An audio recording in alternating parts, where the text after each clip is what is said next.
Sue Moore here, recovered banker and founder of the Moore Connection, where I show people basic essential steps to getting the lifestyle they desire by building a thriving home-based business. Today we're going to talk about, I guess the title of this might be called, are you a planner or are you a reactor? And I'm going to be sharing from my notes here some tidbits that I've learned in the last couple of weeks around technology disruptions and artificial intelligence and how that is affecting the workforce today. So the question for you as we go through this video today is, how are you going to position yourself should these technology disruptions begin to creep into your workplace? I guarantee you they probably already have, it just may not have gotten to you yet. So as many of you know, I have posted on this subject a lot over at my blog at suemore.net.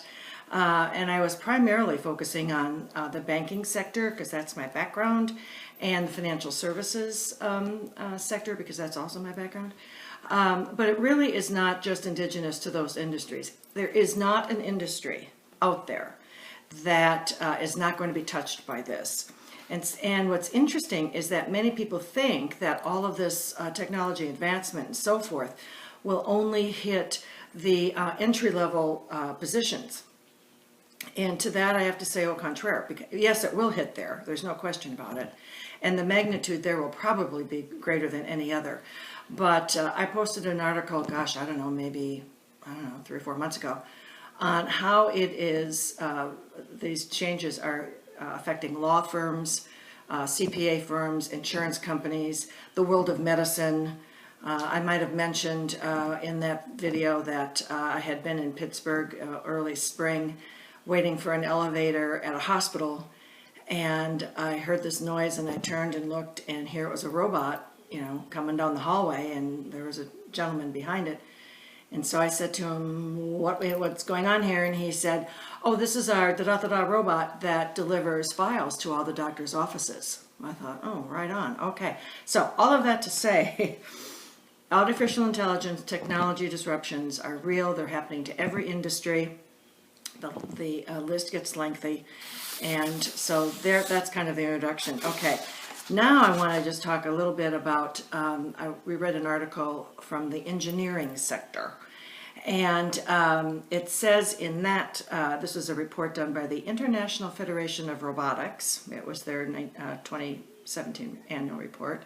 I never knew there was an International Federation of Robotics, but it says by 2020, less than 3 years from now, more than 1 in 10 workers in the American automobile plants will be a robot. Now, there are robotics in those plants now. I mean, we just saw something on, I think it was PBS or whatever, on Tesla, and the whole plant, I think, is robotics. But all of that to say, it's increasing. And they say that the growth, estimated to grow by 14% by 2020, will be concentrated in 5 countries: China, South Korea, Japan, Germany, and of course the good old US of A. And what's happening is that the robotics are reaching such level of precision that it is enabling more and more manufacturers of companies of all sizes, from the big people to the mid-sized groups to the smaller companies, to actually become more automated. And what's really interesting is that these the development of all of this robotics and so forth gets to the point where they can learn from the robots learn from each other through artificial intelligence, to which I'd have to say, do. Anyway, but that's what's really happening. So that's engineering. Let me share another story with you. A couple of weeks ago, I was at a luncheon, and the speaker was a gentleman named Dave Copps, C-O-P-P-S. He is the founder and CEO of a company called Brain Space Corp. Google him. His company is one of the world's leaders in machine learning and artificial intelligence, and how that is transforming the markets not only in the United States, but all over the world. Right now, BrainSpace is playing a leading role in investigative analytics and cybersecurity. And if you could listen to what he says just about that one area, it's phenomenal what's going on. And I did ask him, I said, are you working for the government at all? And he said he really couldn't answer that. But he said just about every government around the world, not every government around the world, but let's just stick to the United States, but many outside the United States that have initials in their names, or their area starts with a D, they are doing work with. And so from that perspective, I feel very safe that we've got a very brilliant company working with the people who are calling the shots in our country in terms of security on the cyber side. But anyway, I digress. Okay. So why do I bring him up? Because Dave was saying that the next 10 years will see more technology change than the last 100 years have combined. And he said that artificial intelligence, and I kind of alluded to this before, artificial intelligence is so sophisticated currently that it can learn on its own by example, and I'm not sure exactly how that works, but it's called day learning. And it isn't about humans doing anything, it's about robotics and artificial intelligence. So I don't claim to be an expert on all this, but I do know this. It isn't going away. And as a result, companies are going to, they have and will continue to downsize, consolidate, merger, go out of business. And so the question is really begged, and the real point of this video is, what happens to the people involved? Some companies say they will retrain their staff to work in a more automated model. Let's hope so. And if you happen to be one of the lucky people who keep your position, my guess is you're going to be asked to do a whole lot more in less time, and they're probably not going to adjust your pay much. So how does that feel? I don't know. The question really does get begged.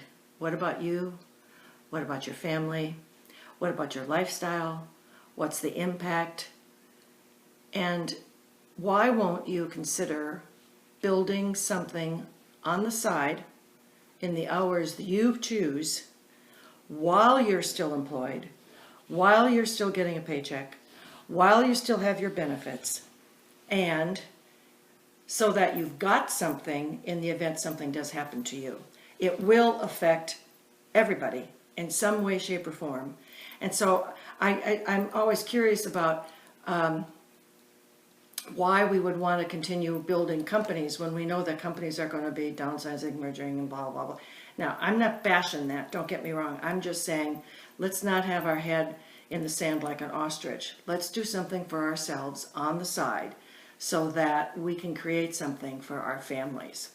Now, the question too now is, if you're open to looking at how that could work for you, reach out to me. I have a 3-step plan, complete with daily actions that can lead you to whatever it is your goal at the end of this is. So you can find me over at my blog, suemore.com.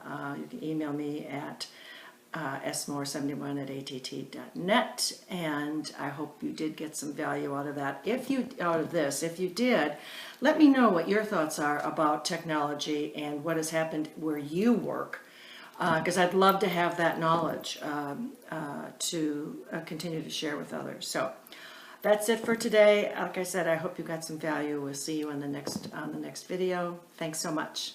Bye-bye.